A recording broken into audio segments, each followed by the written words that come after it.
Donc je vais maintenant passer la parole à Fabrice Dufaux, donc responsable des relations internationales de Rempart. Donc Rempart, c'est vraiment une association que tout le monde connaît. C'est une association qui se situe sur le terrain des valeurs, sur le terrain aussi de l'Europe, voire sur le terrain de l'international.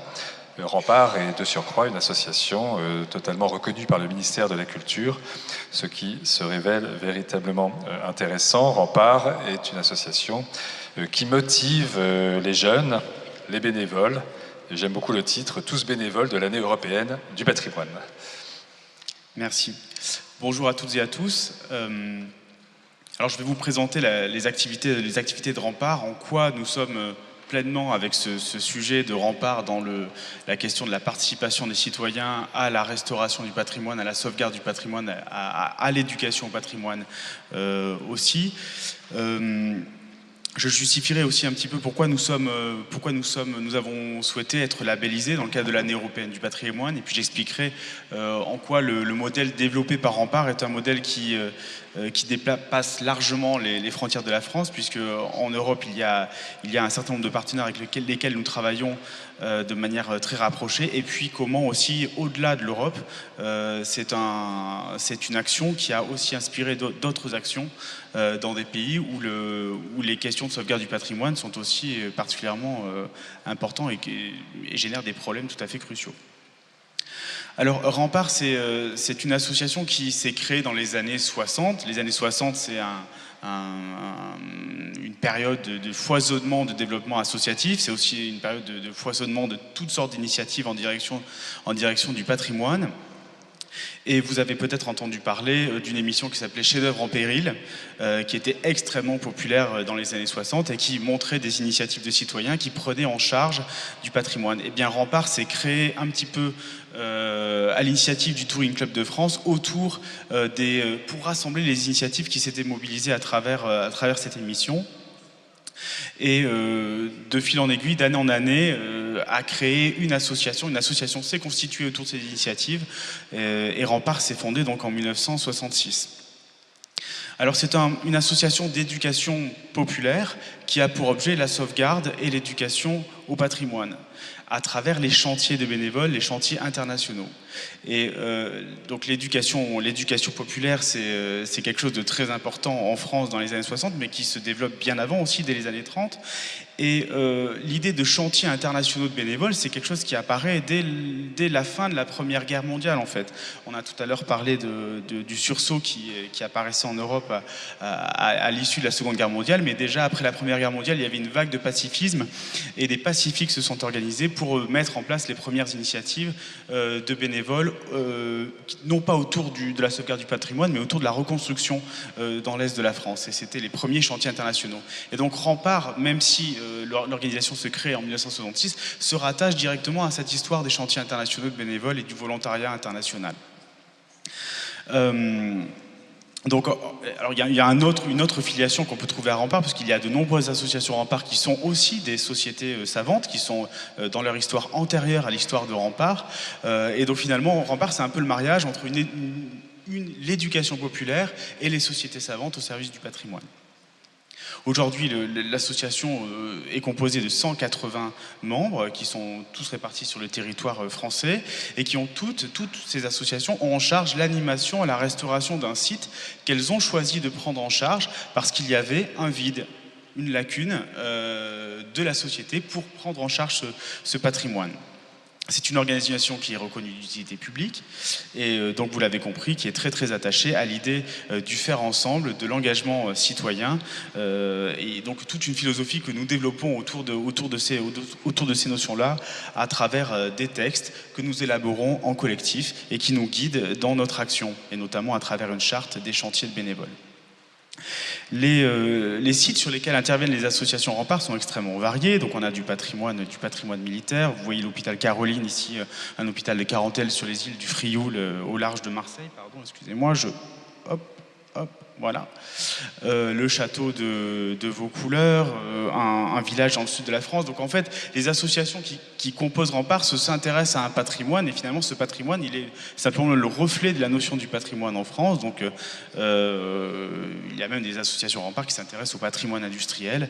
Donc finalement, les associations ont suivi l'ouverture de la notion de patrimoine de la création de l'association jusqu'à nos jours.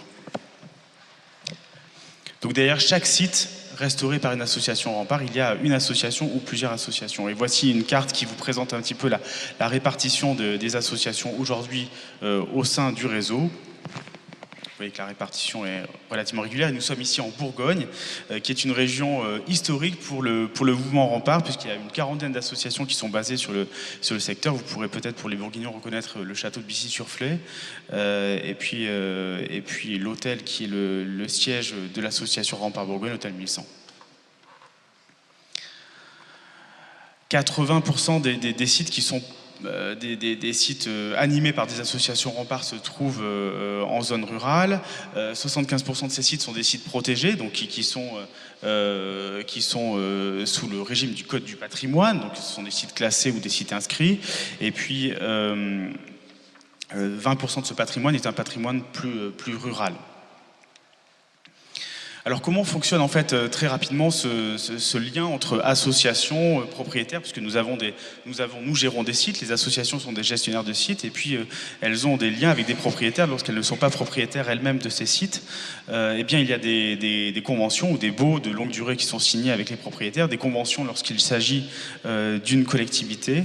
Les associations peuvent, à travers les baux dont elles sont titulaires, intervenir dans la durée sur les sites dont elles ont la charge. Et c'est ce qui est recherché par les associations Rempart, c'est cette capacité à intervenir dans la durée. Le patrimoine est un sujet qui mérite du temps, et à travers les chantiers de bénévoles, on souhaite mettre en place une pédagogie du patrimoine. Cette pédagogie du patrimoine, elle prend du temps. Donc pour les associations, il est important de pouvoir agir dans la durée sur les sites dont elles ont la charge. Et par ailleurs, puisque nous intervenons avec des bénévoles, il est extrêmement important que ce travail soit préservé dans la durée. Alors, si les associations Rempart s'intéressent au patrimoine et souhaitent le sauvegarder, c'est pour évidemment le transmettre et le réutiliser. C'est la base du projet Rempart. Le patrimoine est un repère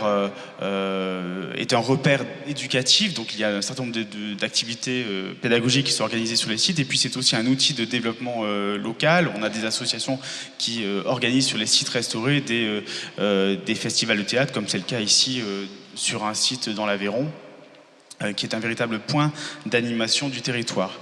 Et donc là, on a un autre cas d'un village en Charente qui accueille un festival de parcs et jardins autour du land art et des installations qui transforment véritablement le lieu en un espace féerique. C'est tout à fait remarquable. Et ces sites sont réinvestis grâce au travail qui a été conduit par des équipes de bénévoles sur la durée, puisque là, on est dans le village de Tusson, qui est restauré depuis une quarantaine d'années, une cinquantaine d'années même, par des équipes bénévoles chaque été. Alors le patrimoine à Rempart, c'est aussi un sujet d'insertion sociale, d'inclusion sociale. Un certain nombre d'associations du réseau sont porteuses d'ateliers chantiers d'insertion. Donc elles accueillent des personnes sur des contrats de 6 à 12 mois pour intervenir sur des sites. Ces personnes ne sont pas forcément formées au patrimoine, à la restauration du patrimoine au préalable, mais elles apprennent à l'occasion de chantiers d'insertion avec des équipes compétentes à restaurer les lieux, et surtout ce patrimoine devient le support d'un nouveau repère, d'une nouvelle orientation dans la vie. Les associations accueillent également des journées pédagogiques, des journées scolaires, et sur une année, on considère qu'il y a à peu près 20 000 scolaires qui sont accueillis sur des associations, sur des sites gérés par des associations Rempart, ce qui représente un certain volume. Et puis, ce qu'on essaie de mettre en avant aussi à travers l'animation du patrimoine et les chantiers de bénévoles, c'est la valeur sociale du patrimoine, puisque les chantiers de bénévoles se déroulent, on le disait, dans beaucoup de cas dans des zones rurales, où l'arrivée d'une équipe internationale, 10, 12, 15 personnes qui viennent s'occuper d'un patrimoine, le prendre en charge pendant 15 jours, un mois et demi, crée une véritable animation, des liens avec la population locale, et c'est évidemment un effet qui est recherché. Par ailleurs, cette cette présence d'internationaux, de bénévoles, même français, qui sont dans une mobilité sur le territoire national, participe d'une prise de conscience de la population locale, de la valeur du patrimoine qui l'entoure. C'est quelque chose qui est valable aussi bien en France qu'à l'étranger et qui est tout à fait visible. Alors chaque année, pour vous donner une idée un petit peu de l'ampleur du mouvement, 360 chantiers sont organisés, ce qui représente pour 2017 3500 personnes impliquées en tant que bénévoles, bénéficiaires des actions. Pour coordonner tout ça, pour animer tout cela, il y a des formations d'animateurs. Donc les bénévoles qui participent à des actions sur du patrimoine peuvent se rapprocher d'une association locale, puis choisir de devenir animateur de chantier, donc s'investir sur le projet, parfois dans la durée, puis devenir membre de l'association, son conseil d'administration. Et donc pour nous, c'est une véritable machine à créer des engagements pour le patrimoine. 90 volontaires sont aussi, des volontaires en service civique sont aussi accueillis pour des missions entre 6 à 12 mois.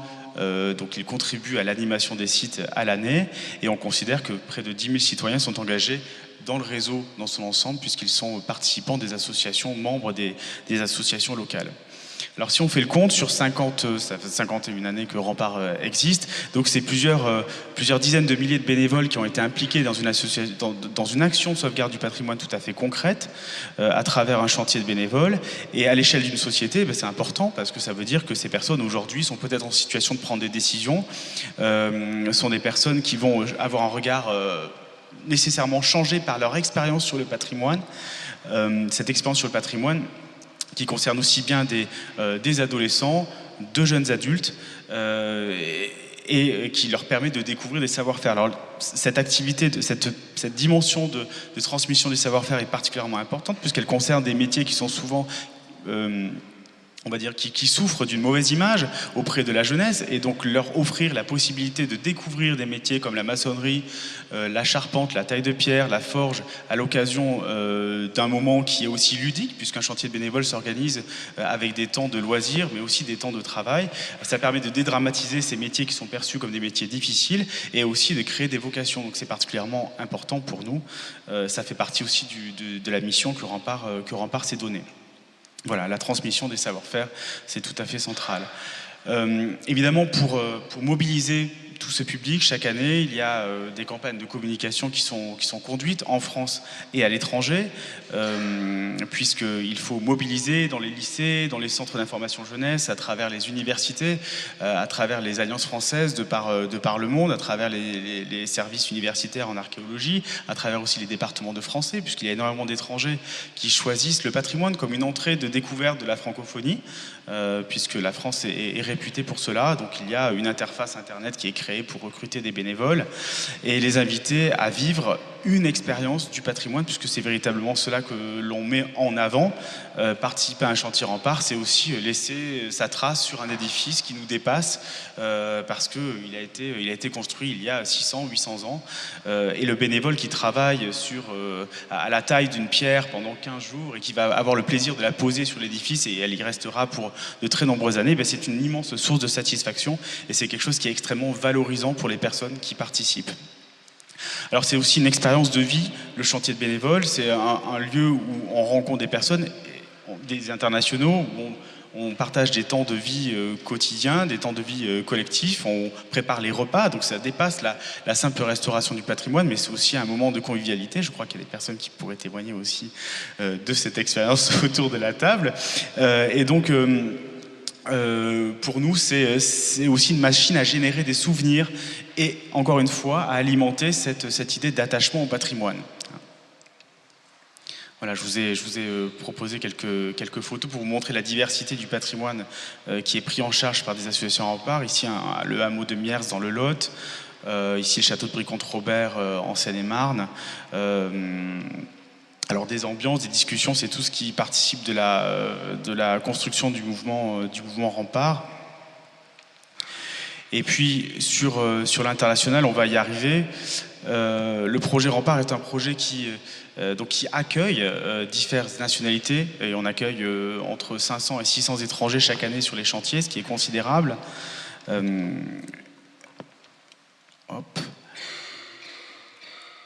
et qui génère aussi des projets à l'étranger, puisque régulièrement, depuis les années 90 et 2000, l'association est sollicitée par des partenaires qui sont basés un petit peu partout dans le monde, dans des pays où la société civile en faveur du patrimoine n'est pas forcément organisée, ou dans des pays où les structures et les réglementations du patrimoine ne sont pas forcément appliquées, d'où la constitution de sociétés civiles pour parer ces lacunes.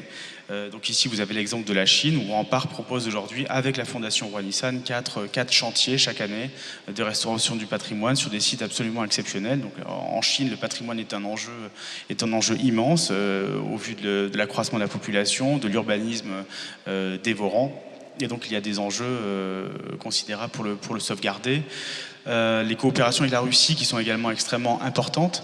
La Russie, dont on parle beaucoup mais pas assez sur sa dimension patrimoniale, et qui possède un patrimoine absolument riche et sublime, comme cette église dans le nord de la Russie, près de la mer Blanche, une église d'un patrimoine en bois exceptionnel. Et donc cette année, nous aurons 4 à 5 chantiers qui vont être proposés entre Moscou, la région d'Arkhangelsk, cette région des bords de la mer Blanche, pour participer avec une association très connue en Russie, Voopik, à la mise en place de chantiers de bénévoles, puisque nous croyons aussi que le dialogue culture peut se faire à travers le patrimoine et à travers des expériences de chantier comme celle-ci. Au-delà de l'Europe aussi, nous avons une coopération avec la Tunisie. Nous avons une coopération avec la Tunisie depuis 2011, à un moment où il était important pour la Tunisie de conserver des liens et animer sa société civile. Donc on a une très belle coopération avec l'association de sauvegarde de la Médina de Bizerte. Encore un exemple en Russie ici, avec la maison Palibine à Moscou. En Algérie, avec l'association Santé Sidi El Ouari à Oran, qui travaille à l'animation, à la valorisation du territoire de ce quartier populaire d'Oran, mais aussi à l'inclusion des jeunes qui y vivent.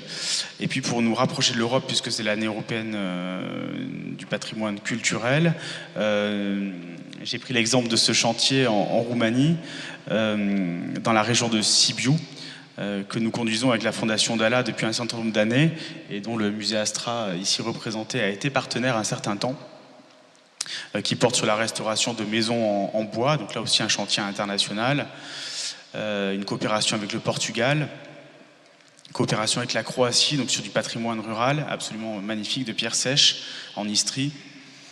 Et je vous le disais, du patrimoine industriel aussi, avec cette usine cathédrale dans la région de Parme, Bercetto, une usine de ciment du début du XXe siècle.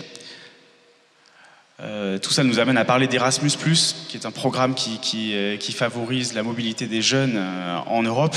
Et Rempart, évidemment, est proche des idéaux défendus par ce programme. Et dans le cadre de l'année européenne du patrimoine, nous avons souhaité déposer un projet qui a été retenu et qui permettra à des associations Rempart d'accueillir des échanges de jeunes internationaux. On devrait pouvoir mobiliser 250 jeunes européens à l'occasion de ce projet. 15 partenaires européens dans 13 pays, ce qui n'est pas si mal pour un projet européen. Difficile de faire plus quand même. Et puis des formations d'animateurs aussi pour permettre d'essaimer la dynamique qui est présente au sein du réseau Rempart. Voilà ce que je voulais vous dire sur l'engagement de Rempart et la manière dont nous essayons de favoriser l'implication des citoyens et des jeunes dans la sauvegarde du patrimoine. Un grand merci.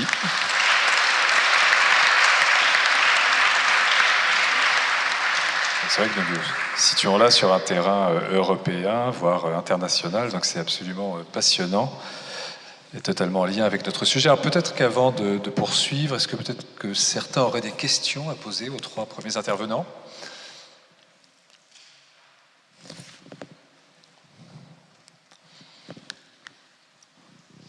Concernant l'association Rempart, quels sont vos liens avec les professionnels du patrimoine, des patrimoines? Est-ce que vos liens sont simples ou est-ce que nous, professionnels, nous ne serions pas un peu compliqués?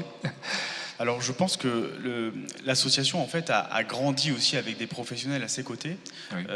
Parmi les bénévoles de l'association, il y a des passionnés du patrimoine qui n'ont pas forcément de lien professionnel avec le patrimoine, mais il y a aussi des architectes, il y a aussi des archéologues, il y a aussi des conservateurs, des chercheurs, des universitaires, et du coup il y a une perméabilité très forte entre nos bénévoles et le monde, on va dire, scientifique et technique du patrimoine. Donc je crois que cette relation s'est construite au cours des 50 dernières années, que ce soit avec les services de l'État ou avec des compétences pointues extérieures à ces services. Et je crois que c'est un peu ce qui fait la particularité, le succès aussi de l'association aujourd'hui, parce que quand on regarde la diversité des sites et des interventions, c'est considérable. Et quand vous lancez un projet, se constitue un comité scientifique ou pas? Comment cela se passe? Alors, derrière tout projet, il y a une association. Une association Oui. qui a des relations avec un site. Et c'est par l'établissement de relations claires, une convention, un contrat avec le propriétaire ou avec le gestionnaire du site, que l'association intervient. Donc il y a toujours des travaux, une programmation, des autorisations données, un contrôle avant, après, puisque, comme je le disais, 80% des sites sont sous le régime du Code du patrimoine. Et lorsque les travaux ne sont pas sous ce régime-là, ils sont sous le Code de l'urbanisme. Donc il y a nécessairement des procédures à suivre. Et quand vous œuvrez à l'international, il y a aussi cette dimension associative? Alors il y a toujours cette dimension associative, puisque la cinquantaine de partenaires que nous avons est pour en très grande partie des partenaires associatifs. Ce qui est intéressant à l'international, c'est que ce qui nous amène parfois à assouplir la pratique que nous avons, et que nous intervenons dans des pays où parfois la société civile est en cours de développement, en particulier dans le champ du patrimoine et de la culture, et donc il faut accompagner ce développement-là. C'est une mission que nous nous donnons. Et je pense à la Chine et la Russie notamment. C'est des pays dans lesquels nous souhaitons être présents.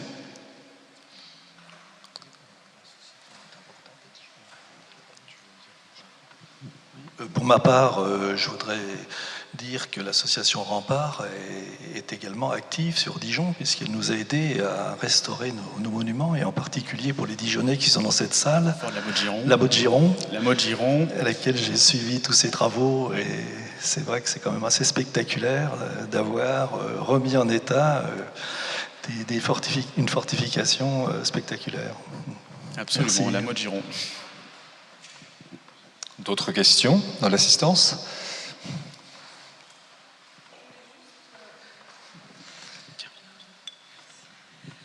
C'était juste pour vous rassurer sur l'aspect scientifique des chantiers Rempart. Je vais vous en donner un exemple. On en monte un cet été à Chalon-sur-Saône. Pour ma part, je suis attachée de conservation du patrimoine et chargée du patrimoine mobilier et conservateur délégué Antiquités Objets d'art. C'est-à-dire que ce chantier se construit sur les collections textiles des édifices religieux de la ville, avec la CRMH et moi-même, et l'association Rempart. Voilà. Merci beaucoup. Il y a des montages, selon les cas, les montages peuvent varier, mais ici on a un cas qui est particulièrement abouti et pointu.